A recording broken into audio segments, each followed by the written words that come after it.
வணக்கம். இது நியூஸ் ஃபர்ஸ்டின் பிரதான செய்திகள். உங்களோடு இணைந்து கொண்டிருக்கும் நாங்கள் ஜெனி ஜீவராஜ், ஜெஃப்ரி ஜெபதார்ஷன். விரிவான செய்திகளுக்கு செல்லும் முன்னர் முதலில் இன்றைய தலைப்புச் செய்திகள். பாராளுமன்றத்தில் நேற்று இடம்பெற்ற சம்பவத்தின் மூலம் மக்கள் கருத்துக்கு இடமில்லை என்பது தெளிவாவதாக பாராளுமன்ற உறுப்பினர் சுனில் ஹந்துன்னேத்தி குற்றச்சாட்டு. ஓகம்பிட்டியவில் போலீசாருக்கும் புத்தள பிரதேச சபை உபத்தலைவருக்கும் இடையில் மோதல். மக்கள் மீதான சுமைகளை அதிகரிப்பது பொருளாதார பாதுகாப்பாக அமையாது என முன்னாள் ராணுவ தளபதி சரத் போன்சேகா தெரிவிக்கின்றார். வாகன விபத்தில் புத்தளம் பிரதேச சபை தலைவர் உயிரிழப்பு.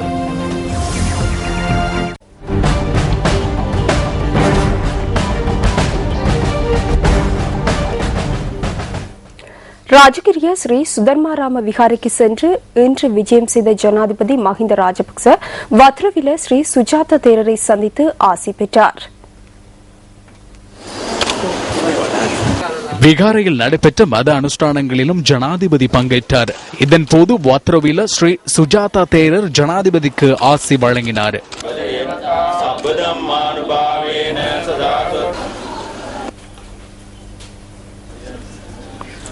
இதேவேளை கொழும்பில் நேற்றிரவு நடைபெற்ற இராப்போசன விருந்து பிரசாரம் ஒன்றில் ஜனாதிபதி கலந்து கொண்டார். இலங்கை இராணுவத்தின் பீரங்கி படைக்கு ஜனாதிபதி மற்றும் படையணி வர்ண சான்றிதழ் வழங்கியமையை நினைவுகூரும் முகமாக இந்த வைபவம் ஏற்பாடு செய்யப்பட்டிருந்தது. வர்ண சான்றிதழ் வழங்கும் விழா ஜனாதிபதி தலைமையில் பனாகுட இராணுவ முகாமில் அண்மையில் நடைபெற்றது.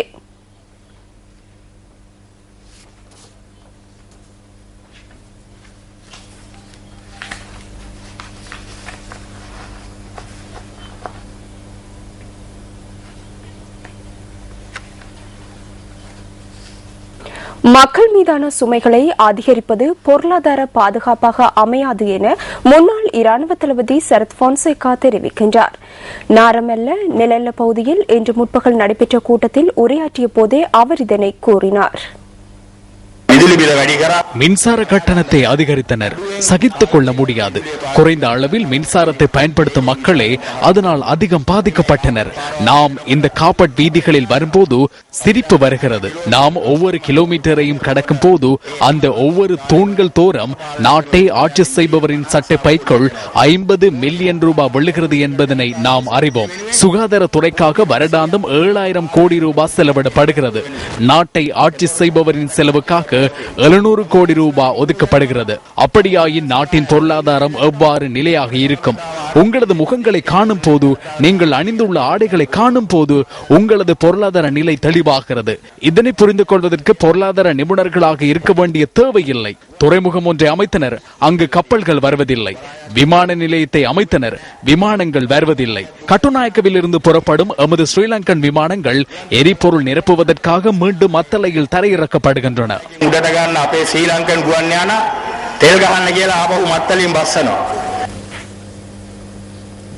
புத்தளம் பிரதேச சபை தலைவர் திலுக் பத்திரகே இன்று அதிகாலை இடம்பெற்ற வாகன விபத்தில் உயிரிழந்தார். பிரதேச சபை தலைவர் பயணித்த கேப் வாகனம் வீதிக்கு அருகில் நிறுத்தி வைக்கப்பட்டிருந்த டிப்பர் ஒன்று மோதி விபத்துக்குள்ளானது. கொழும்பு புத்தளம் பிரதான வீதியின் சிலாபம் தெதிரோயா பாலத்திலிருந்து 100 மீட்டர் தொலைவில் புத்தளம் பிரதேச சபை தலைவர் திலுக் பத்திரகே பயணித்த கேப் வாகனம் விபத்துக்குள்ளானது.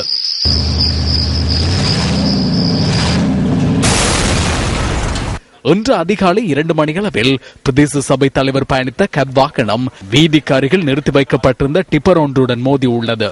பிரதேச சபை தலைவர் ஸ்தலத்திலேயே உயிரிழந்ததாக எமது பிராந்திய செய்தியாளர் கூறினார். விபத்தில் காயமடைந்த கேப் வண்டியின் சாரதி சிலாபம் பொது வைத்தியசாலையில் சிகிச்சை பெற்று வருகிறார். 39 வயதான திலுக் சுசிர பத்திரகே 2002ஆம் ஆண்டு புத்தளம் பிரதேச சபைக்கு தெரிவு செய்யப்பட்டதுடன் 2006ஆம் ஆண்டு முதல் அவர் புத்தளம் பிரதேச சபை தலைவராக செயற்பட்டு வந்தார். அரசியலுக்குள் பிரவேசிப்பதற்கு முன்னர் ஆசிரியராகவும் சமூர்த்தி அபிவிருத்தி உத்தியோகத்தராகவும் கடமையாற்றியிருந்த அவர் 4 பிள்ளைகளின் தந்தை ஆவார். செய்திகள் தொடர்கின்றன. மொன்றாகல ஓகம்பிட்டிய நகரில் போலீஸ் உத்தியோகத்தர்களுக்கும் புத்தள பிரதேச சபையின் உப தலைவருக்கும் இடையில் ஏற்பட்ட மோதல் தொடர்பில் போலீசார் விசாரணைகளை ஆரம்பித்துள்ளனர். ஒக்கம்பிட்டிய நகரில் நேற்றிரவு வீதி போக்குவரத்து கடமையில் ஈடுபட்டிருந்த 2 போலீஸ் உத்தியோகத்தர்கள் புத்தள பிரதேச சபையின் உப தலைவர் பயணித்த மோட்டார் சைக்கிளை நிறுத்தி சோதனைக்குட்படுத்தியுள்ளனர். குறித்த மோட்டார் சைக்கிளில் தலைக்கவசமின்றி பயணித்த ஒருவர் தொடர்பில் இதன்போது வாக்குவாதம் ஏற்பட்டிருந்ததாக பிரதேசத்திற்கு பொறுப்பான உயர் போலீஸ் அதிகாரி ஒருவர் கூறினார். இதன்போது இரு தரப்பினருக்கும் இடையில் மோதல் ஏற்பட்டுள்ளது. மோதலில் உப தலைவர் சிசில் நாணயக்கார உள்ளிட்ட 3 காயமடைந்துள்ளனர். கடமையில் ஈடுபட்டிருந்த மொனரார்களை புத்தள போலீஸ் நிலையத்தில் சேவையாற்றிய போலீஸ் அதிகாரியும் மற்றும் ஒரு போலீஸ் உத்தியோகத்தரும் இதன்போது காயமடைந்ததாக போலீசார் குறிப்பிட்டனர். காயமடைந்த போலீஸ் உத்தியோகத்தர்கள் இருவரும் புத்தள மாவட்ட வைத்தியசாலையில் அனுமதிக்கப்பட்டுள்ளனர்.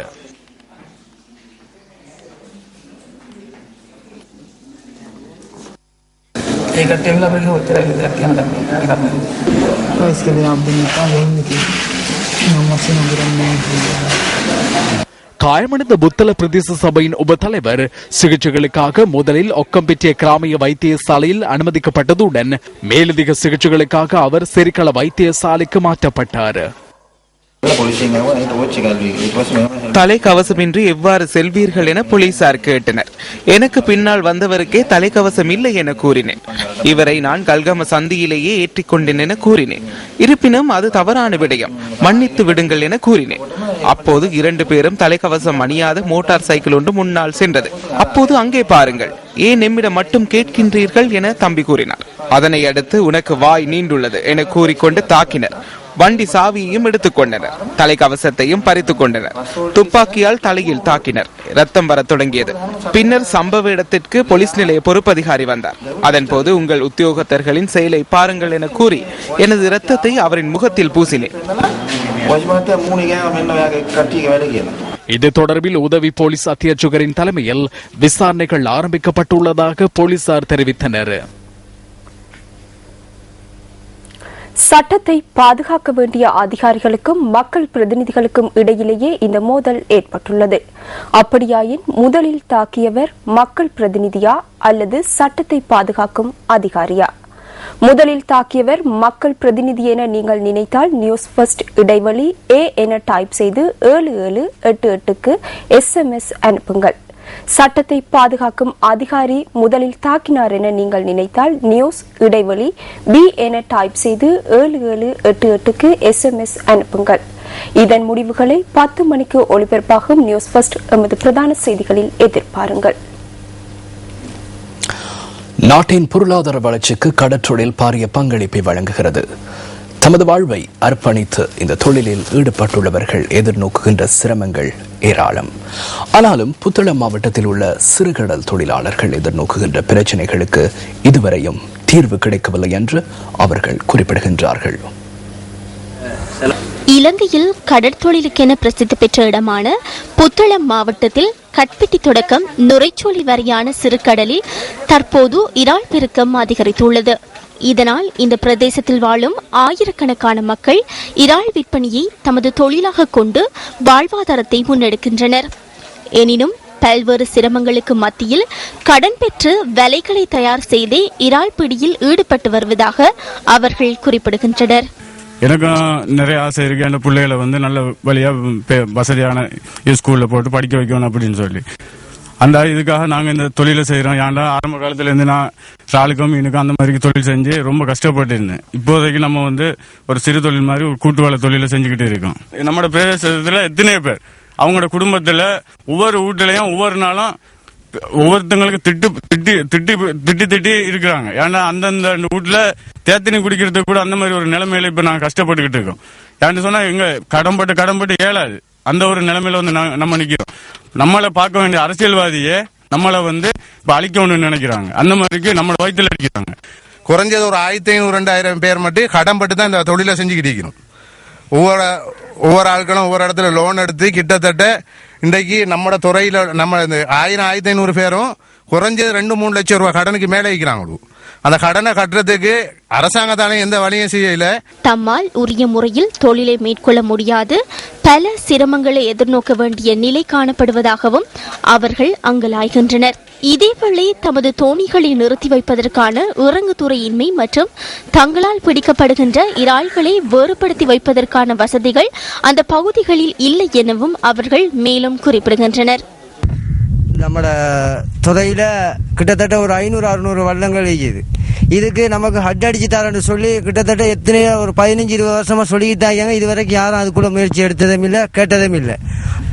இந்த வலையை வச்சு எங்களோட காலம் பாருங்க, இந்த வலையை வச்சு இதில் நாங்கள் தொழில் செஞ்சு ஒரு நாளைக்கு 500-600 ரூபா நிர்வாகத்துக்கு காணுமாயுது. இன்றைக்கு அவ்வளோ வல்லமாக ஒசக்க இழுத்து கொண்டு வச்சு அவங்களை யாரோட தொழிலுக்கு போவானான்னு சொல்லிக்காங்க. இந்த தொழில் கூட்டு தொழில் செய்கிறதால மற்றவங்களை யாரும் போவானான்னு சொல்லி பெரிய பிரச்சனை எடுத்துக்கிட்டாங்க.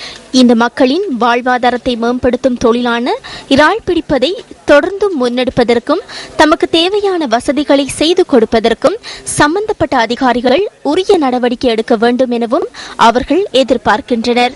நியூஸ் ஃபர்ஸ்ட், உங்கள் வாழ்க்கை எங்கள் செய்தி.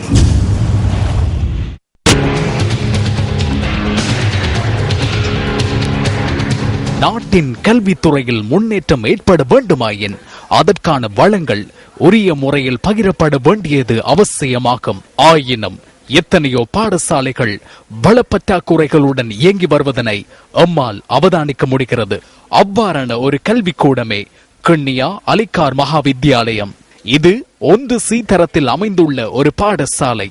ஆனால் இந்த பாடசாலையில் நிலவும் குறைபாடுகளை பார்க்கும் போது இது ஒரு 1C தரத்திற்கான பாடசாலையா என்ற எண்ணம் தோன்றுகிறது. இங்கு உயர் வகுப்புகளில் கற்பதற்கான வகுப்பறைகள் கூட இல்லாமை கவலைக்குரியதே. இதனால் மாணவர்கள் தங்களது கல்வி நடவடிக்கைகளை மர நிழலிலேயே மேற்கொள்கின்றனர். 11 வகுப்பு தகரக்கோட்டிலும் மரநிழலிலும் மிகவும் பின்தங்கிய மோசமான நிலையில இந்த வகுப்புகள் காணப்படுகின்றது. அடுத்ததாக அவர்களுக்குரிய தளபாட வசதிகளும் இல்லாமல் மிகவும் கஷ்டப்பட்டு தங்கள் கற்றல் கற்பித்தல் செயற்பாடை செய்து வருகின்றனர். இவ்வாறு 20 வருடங்களாக கல்வித்துறையும் அரசியல் ரீதியான துறையும் எந்தவித உதவியும் செய்யாது இந்த பாடசாலை மிகவும் கஷ்டத்தின் மத்தியில் இயங்கி வருகின்றது. இந்த பாடசாலைக்கான விஞ்ஞான ஆய்வுக்கூடம் இல்லாமை மற்றும் ஒரு குறைபாடாகும். மழை காலத்திலே இந்த வகுப்பறைகளை மூட வேண்டிய ஒரு நிலை இருக்கின்றது. வெயில் காலத்திலும் கூட இவ்வகுப்பறையில இருந்து கற்றுக்கொள்ள முடியாத மாணவர்கள் மிகவும் அவதியுறுகின்றார்கள். மலசால கூடங்களிலே பாடசாலை சுற்றுமுதல் நாங்கள் பெற்றோராகிய நாங்கள் கட்டி அதுவும் பழுதடைந்து கொண்டிருக்கின்றது. இந்த நிலையில் மாணவர்களின் எதிர்காலம் கருதி கிண்ணியா அலிகார் மகா வித்தியாலயத்தின் குறைபாடுகளை நிவர்த்திக்க வேண்டியது அதிகாரிகளின் கடமை அல்லவா? கிழக்கு மாகாண கல்வி அமைச்சரே, இது உங்களின் கவனத்துக்கு.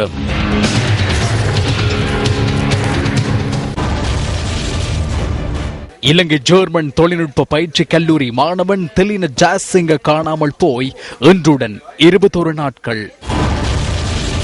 தெலின காணாமல் போனதன் பின்புலத்தில் உள்ள கதை என்ன? இதனையும் காணாமல் போன சம்பவமாக மாற்றுவதற்கு இடமளிக்காது உண்மையை வெளிப்படுத்துவது எப்போது?